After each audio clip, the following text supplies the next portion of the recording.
From JBS Studios in Greater New York, this is the JBS News Update with Teisha Bader.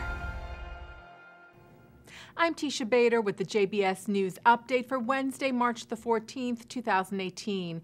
Israeli Prime Minister Benjamin Netanyahu's government reached a compromise last night, avoiding early elections to be called.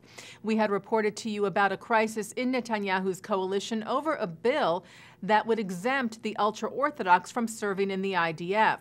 Following intensive talks yesterday and calls from Netanyahu to resolve the crisis, a deal was reached which allows the so-called conscription bill to pass its first of 3 votes later this week, while also allowing opposing parties to vote against the bill. The bill will then be amended according to recommendations from Israel's defense ministry. And Netanyahu last night welcomed the conference held yesterday at the White House on Gaza. The conference focused on the humanitarian crisis in the Strip, as well as protecting the security of Israel and Egypt, which border Gaza.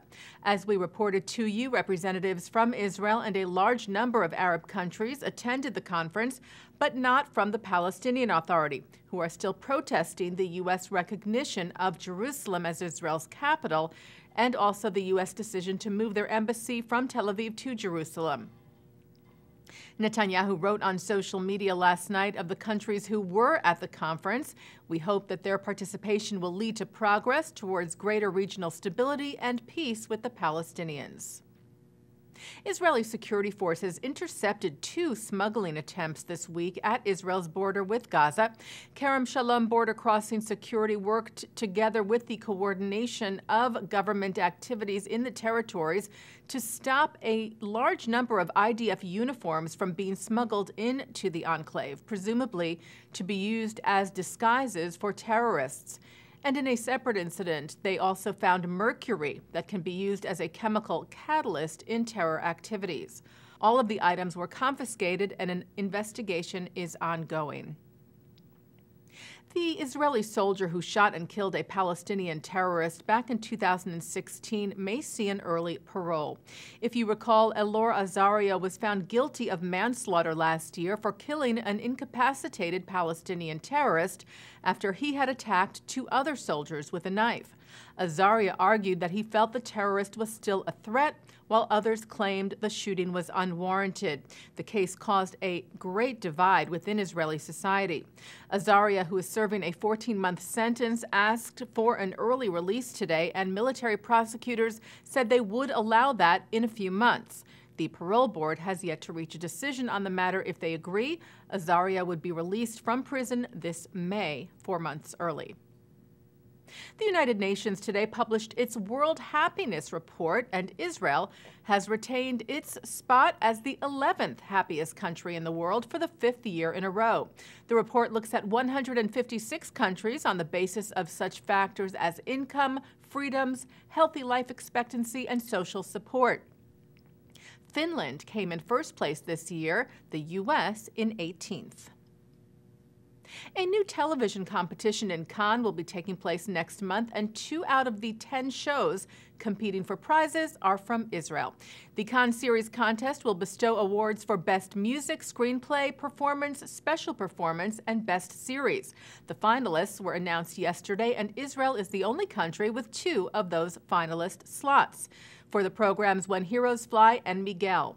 The winners will be chosen on April the 11th by an international jury presided over by Jewish-American author Harlan Coben. And American actor Dean Cain is in Israel this week, known mostly for his title role in the 90s TV series Lois and Clark, The New Adventures of Superman. Cain is in the country to film an episode of an American travel show and visit the Knesset as the guest of Zionist Union Knesset member Hilik Bar. Yesterday, the actor met with Israeli Prime Minister Benjamin Netanyahu. Cain said about the Knesset visit, "I want to come in and say hello and probably state the obvious, that Israel has a special place in the heart of people in the U.S." Well, the Israeli flag was flying and Hatikva was playing this weekend in Morocco as Israel won medals at the Agadir Grand Prix Judo Championship. Timna Nelson Levy won a gold medal and Geffen Primo and Inbal Shemesh took home bronze.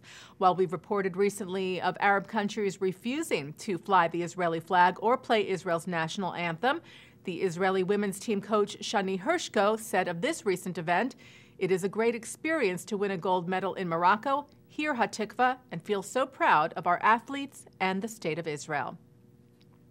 And taking a look now at our programming for tonight on JBS for Wednesday, March the 14th, we continue to bring you programming from the recent AIPAC National Policy Conference in Washington tonight at 7, featuring remarks from U.S. Ambassador to the United Nations Nikki Haley and U.S. Vice President Mike Pence.